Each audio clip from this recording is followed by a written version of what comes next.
L'homme qui s'est exclamé « Ah, si seulement mon peuple savait !» L'un des récits les plus émouvants du Coran est celui d'un homme simple, dont on sait peu de choses, et pourtant Dieu a immortalisé son nom et sa position dans son livre saint jusqu'au jour du jugement. Cet homme est mentionné par Dieu dans le Coran, dans la sourate Yassine, sans être nommé. Et un homme arriva en courant de l'extrémité de la ville. Cependant, la plupart des commentateurs affirment qu'il s'appelait Habib le Charpentier. Il vivait dans une grande cité antique nommée Antioche. Le récit commence ainsi. Les habitants d'Antioche étaient idolâtres et rejetèrent les messagers de Dieu.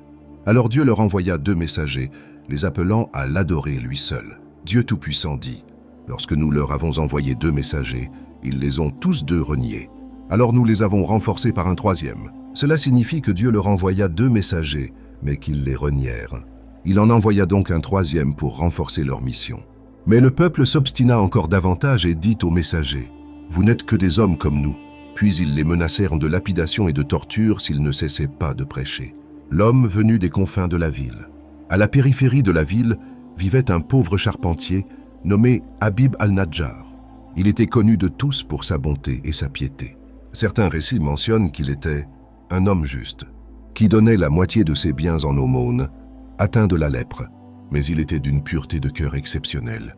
Lorsqu'il apprit que son peuple reniait les messagers de Dieu, il ne resta pas silencieux. Au contraire, il courut rapidement des confins de la ville pour rejoindre le peuple avant qu'il ne puisse faire du mal aux messagers. Dieu dit, « Et un homme arriva en courant de l'extrémité de la ville. Il ne marchait pas, il courait. » Le Coran semble vouloir nous montrer l'intensité de son zèle pour la vérité. Son grand sermon.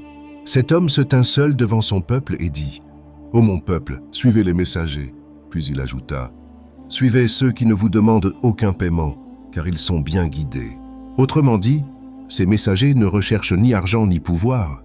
Alors pourquoi les rejetez-vous? Puis il prononça l'une des plus grandes déclarations du monothéisme. « Et pourquoi n'adorerais-je pas celui qui m'a créé et vers qui vous serez ramenés? » Autrement dit, comment pourrais-je ne pas adorer celui qui m'a créé? Puis il les mit en garde contre l'idolâtrie. Dois-je prendre d'autres dieux que lui? Si le tout miséricordieux me veut du mal, leur intercession ne me sera d'aucun secours. Puis il proclama ouvertement sa foi. En vérité, je crois en votre Seigneur, écoutez-moi donc. Quel crime que celui de tuer ce croyant. Mais son peuple ne put supporter ces paroles. Ils se jetèrent sur lui. Les livres d'exégèse rapportent qu'il le lapidèrent, le piétinèrent, jusqu'à ce que mort s'ensuive. Et il est dit qu'ils le lapidaient tandis qu'il disait « Ô Dieu, guide mon peuple, car ils ne savent pas. » Et la grande surprise, au moment même où il mourut, l'honneur lui fut rendu. Dieu Tout-Puissant dit, il fut dit, entre au paradis. Il n'attendit pas le jour de la résurrection, mais entra immédiatement au paradis, comme un honneur pour lui. Et lorsqu'il contempla la félicité du paradis et le pardon divin, il ne pensa pas à lui-même. Il se souvint plutôt de son peuple qu'il avait tué, et il prononça ces paroles immortelles, consignées dans le Coran. Si seulement mon peuple savait. Comment mon Seigneur m'a pardonné et m'a compté parmi les honorables. Même après sa mort, il ne les maudit pas. Il souhaita seulement qu'ils connaissent la vérité. La fin des oppresseurs. Quant à son peuple qu'il avait tué, Dieu n'eut besoin ni d'armée ni de bataille. Dieu Tout-Puissant dit, « Nous n'avons fait descendre du ciel aucun soldat contre son peuple après sa mort. Le châtiment s'abattit sur eux par une seule parole. Ce fut un souffle unique, et aussitôt ils furent anéantis. Autrement dit, ils périrent tous en un instant. » Les secrets étonnants de cette histoire. Des érudits ont relevé plusieurs secrets remarquables dans cette histoire.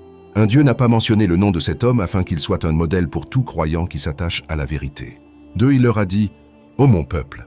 et alors même qu'ils allaient le tuer. Et pourtant, il s'est adressé à eux avec amour. 3.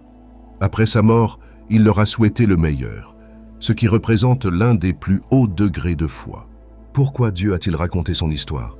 De nombreux érudits ont expliqué que cette histoire était destinée à consoler le prophète Mohammed lorsque son peuple l'a rejeté. Dieu lui montre que tous les messagers ont été rejetés et que les croyants peuvent être tués.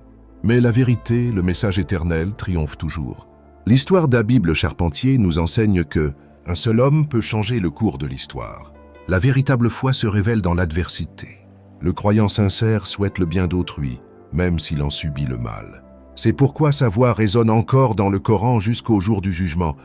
Ah, si seulement mon peuple savait,